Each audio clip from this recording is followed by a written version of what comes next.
Madame, monsieur, bonjour, très heureux de vous retrouver pour ce 18e JT de l'essentiel de la semaine du 14 au 20 avril. À mes côtés, c'est notre petit lapinou de Pâques en chocolat, Francine Schmitz. Bonjour Fran. Et pour ma part, j'ai le plaisir d'être avec la plus sonnante des cloches, Jackie Hudson, journaliste et artiste de talent. Voici les délicieux titres de ce journal. Commençons avec les faits divers et un forçage de banque sur Hawick Avenue, mais également un rocambolesque brackeception. Côté sécurité, nous vous parlerons d'une bombe qui fait boum pour vous inciter à toujours plus de prudence.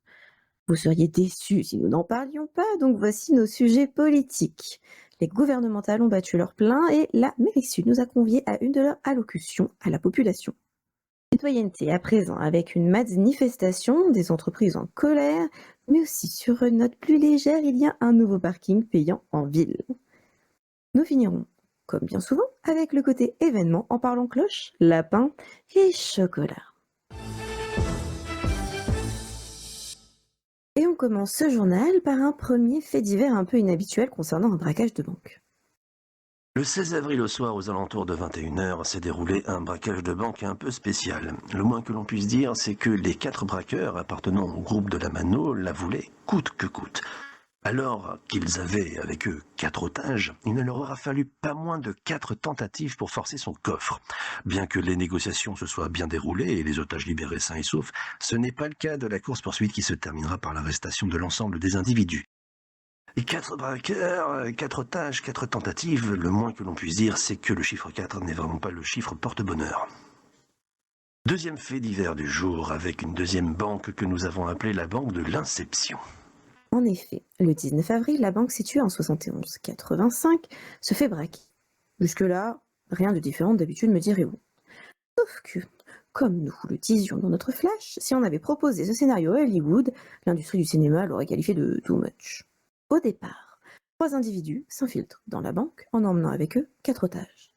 Alors qu'ils s'apprêtaient à forcer le coffre, 4 autres criminels intègrent la banque et prennent en otage les braqueurs et les otages initiaux, montant le nombre d'otages à 7. Original, n'est-ce pas? Mais attendez, ce n'est pas terminé. Bien que les négociations se soient déroulées sans encombre, la course-poursuite ne s'est pas déroulée sans péripéties, puisqu'il semblerait que les braqueurs des braqueurs se soient fait braquer à leur tour par d'autres braqueurs. Finalement, plusieurs interpellations auront lieu. Sécurité à présent avec une soirée qui ne s'est pas déroulée comme prévu. Tout se passait à merveille pendant cette soirée privée du 17 avril au phare, à laquelle la musique rythmait les festivités. Malheureusement, un incendie s'est déclaré dans une habitation à proximité, semant la panique et causant l'explosion de plusieurs véhicules. Plusieurs blessés sont à déplorer pour de multiples raisons. Procédure à perfectionner, ordre et contre-ordre, manque de considération envers le danger encouru pour certains.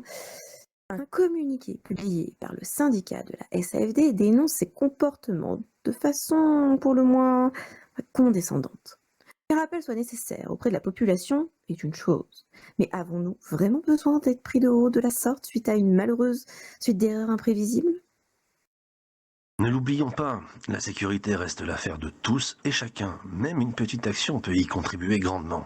Étant moi-même artiste depuis bientôt 4 ans sur cette île, j'ai conscience qu'être artiste, c'est savoir être responsable et prendre les bonnes décisions quant à la sécurité des personnes qui viennent nous voir. J'espère sincèrement que les mises à jour de procédures et les nouvelles communications permettront d'éviter ce genre de drame dans le futur. Mais n'oublions surtout pas d'être doux les uns envers les autres, le respect mutuel est si important. Allez, c'est parti pour notre sujet favori, la politique. Et dans ce premier point politique, nous faisons un point sur les gouvernementales. À l'heure où vous regardez ce journal, les résultats seront tombés. La semaine dernière, nous vous en parlions et nous n'avions pas encore les listes. Aujourd'hui, nous connaissons hélas déjà et en partie l'issue de cette élection puisque le seul parti à s'être présenté n'est autre que le gouvernement actuel, qui se représente pour un second mandat. Le parti BAT remplira, mais avec combien de votes? Au vu des échanges que nous avons pu avoir avec eux sur notre plateau et sur la pelouse du LSAS, il y a fort à parier que les votes blancs seront fortement présents. N'oubliez pas, les résultats seront dévoilés en direct et nos échanges sont toujours disponibles sur nos canaux. Deuxième point politique de ce JT avec la conférence de presse de la mairie de Los Santos. Bien que peu de citoyens ne se soient déplacés, le Weasel a pu avoir un long échange avec le maire et le maire adjoint. Le 19 avril, le maire du Sud, M. Spencer, et le maire adjoint, M. Kirby, ont tenu une conférence de presse pour aborder différents sujets d'actualité et répondre aux questions des citoyens et des nôtres. Il annonce, entre autres, que des discussions ont été entreprises avec les forces de l'ordre desquelles une décision sera prise. Toute agression morale ou physique envers un nouvel arrivant qui passe par mégarde à proximité d'un quartier de gang sera sévèrement punie. Bien que la mairie avertit tout nouveau citoyen que certaines zones sont dangereuses et ne doivent pas être traversées, le maire demande aux habitants de ces quartiers chauds de ne pas s'en prendre à eux et de simplement donner un avertissement. Le Weasel News reste aux aguets pour savoir si cette demande sera appliquée par les divers criminels de notre île. Parlons citoyenneté maintenant avec une manifestation plutôt insolite. Je dirais même plus une manifestation. Mardi 15 avril, le groupe criminel des Mads s'est réuni sur le parvis du gouvernement pour manifester de manière pacifique contre la cuisine de la prison. Après avoir investi la pelouse de plusieurs caravanes, les manifestants dénoncent des petits pois de qualité discutable. Malheureusement pour eux, et n'ayant pas déposé de dossier pour appuyer leurs revendications, ils seront sommés de quitter les lieux après une période raisonnable leur permettant tout de même de s'exprimer. Citoyenneté toujours avec plusieurs entreprises en colère. Cette semaine, vous avez pu apercevoir plusieurs communiqués provenant de plusieurs entreprises. Nous vous parlions de celui du syndicat de la SAFD précédemment, à propos de la sécurité des citoyens pendant un incendie, mais les syndicats de Rhône Petroleum et des taxis ont également publié les leurs. De leur côté, Rhône appelle à la responsabilité et au respect mutuel, condamnant les actes de violence et les agressions de leurs employés. Ils rappellent que leurs camions transportent des produits hautement inflammables pouvant faire exploser tout un pâté de maison. En commettant des actes de violence, d'intimidation ou en tirant des coups de feu, c'est plusieurs centaines d'habitants qui se retrouvent en danger. Quant aux taxis, ils reviennent sur leur récente fermeture qui visait à exprimer leur inquiétude face à la dégradation de leurs conditions de travail. Multiples agressions, prises d'otages, enlèvements, vols de véhicules sont à déplorer et l'entreprise dénonce un constat d'échec sécuritaire. Ils proposent néanmoins plusieurs doléances pour tenter d'améliorer les choses et la considération des victimes. Vous pouvez retrouver notre échange avec eux sur notre site. Dernier point citoyen avec cette fois-ci du nouveau à la Maze Bank. Le 17 avril a ouvert tout près de la Maze Bank un nouveau parking payant. Après avoir déposé un dossier, la mairie nous gratifie de ce nouvel espace pour se garer en toute sécurité lors des événements qui y prendront place. Et au golf, nombreux sont les joueurs qui pensent que se déplacer à pied d'un trou à l'autre est fatigant. Et bien maintenant, adieu fatigue, bonjour performance. Vous avez dorénavant la possibilité de louer une petite voiturette afin de vous déplacer pour la modique somme de 1 000 $. Raison de plus pour se donner rendez-vous entre amis pour taper la balle. Alors à vos clubs et à vos caddies. Et enfin, comme le veut la tradition, nous terminons ce JT avec un événement que vous n'avez vraiment pas pu louper.